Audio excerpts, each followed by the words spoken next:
Hey, KB here. This is an interview with Type O Negative from 1994. I did this interview on sound effects. I spoke with Peter Steele and Josh Silver. Unfortunately, Peter did pass away in 2010 on April 14th, but this is a fun throwback interview. I know some people are going to look at it and think the setup is a little crazy. It would probably never happen like this again today, but back in the day, I had a really good time. Here's Type O Negative from 1994.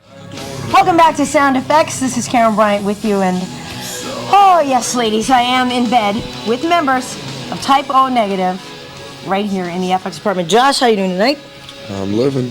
All right, and also Pete, how are you? I'm fine. How are you? I'm actually very well. Let me tell you, they are minty fresh. First up, I want to just get into this. We've played a little snippet of the music there. I would rather not describe you. I'd rather have you guys tell us and the world, what do you presume to be playing? Are you gothic? Are you Sabbath-like? Are you...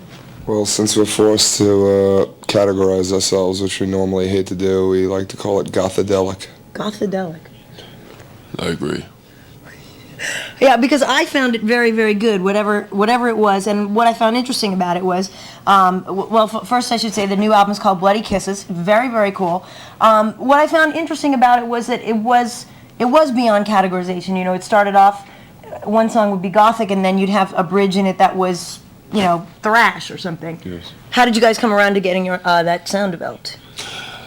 I'm the primary songwriter, and there are like a lot of different types of music, and as an artist would not use just one color to paint a painting. I don't like to just use one type of music to write songs. That makes very good sense. Josh? We just couldn't make up our minds.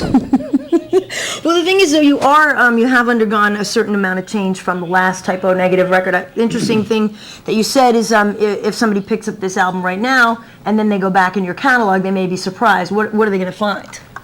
That the band has changed a lot over the past 3 years. We were primarily a hardcore band, but as we are products of the environment, and our environments have changed, so has our music.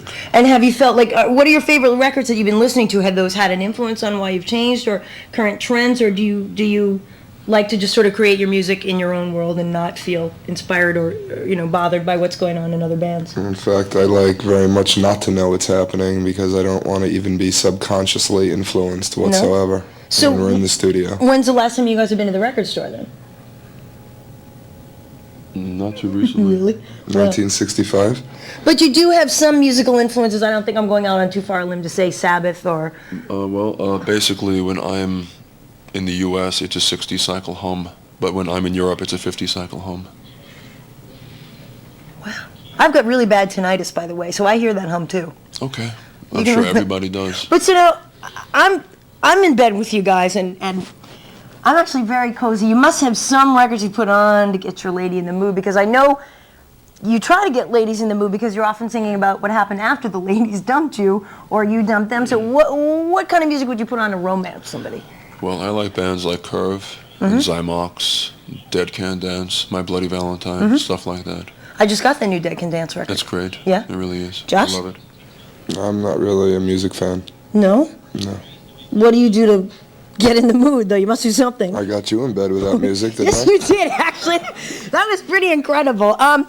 What I found listening to you, even if you say you don't listen to contemporaries, I found, Pete, in your voice, a very hypnotic quality that I find in, say, Mark Lanigan of Screaming Trees. Do you listen to them at all? Have you heard them? Are you familiar? I've heard them, I like them, but however, I do not listen to them. No? No. I just found that if people liked Screaming Trees, they might want to check your record out, because I think it would go well. Also, Sisters of Mercy and... Well, I think in general that the public is sick of male vocalists sounding like little girls having their feet tickled. I know I am, although I am ticklish, but... Well, I have a set of testicles and I like to use them. Yeah. Especially when it comes to affecting my vocal cords and making them thick and long and full of mucus like they should be. Josh? I have nothing to say. Okay. Well, one thing I did want to get into, and since you're here in bed with me, folks, they've been very nice. They've been I was just about to say they haven't done anything sexist at all.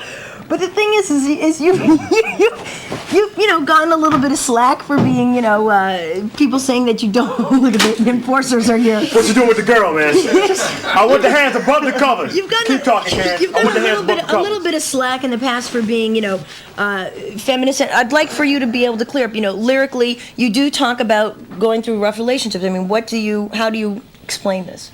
Well, in the past, I've written songs about women. However, it was primarily about one woman. Unfortunately, I assumed that the general public could differentiate between singular and plural. However, I was wrong. The songs I write were about one person.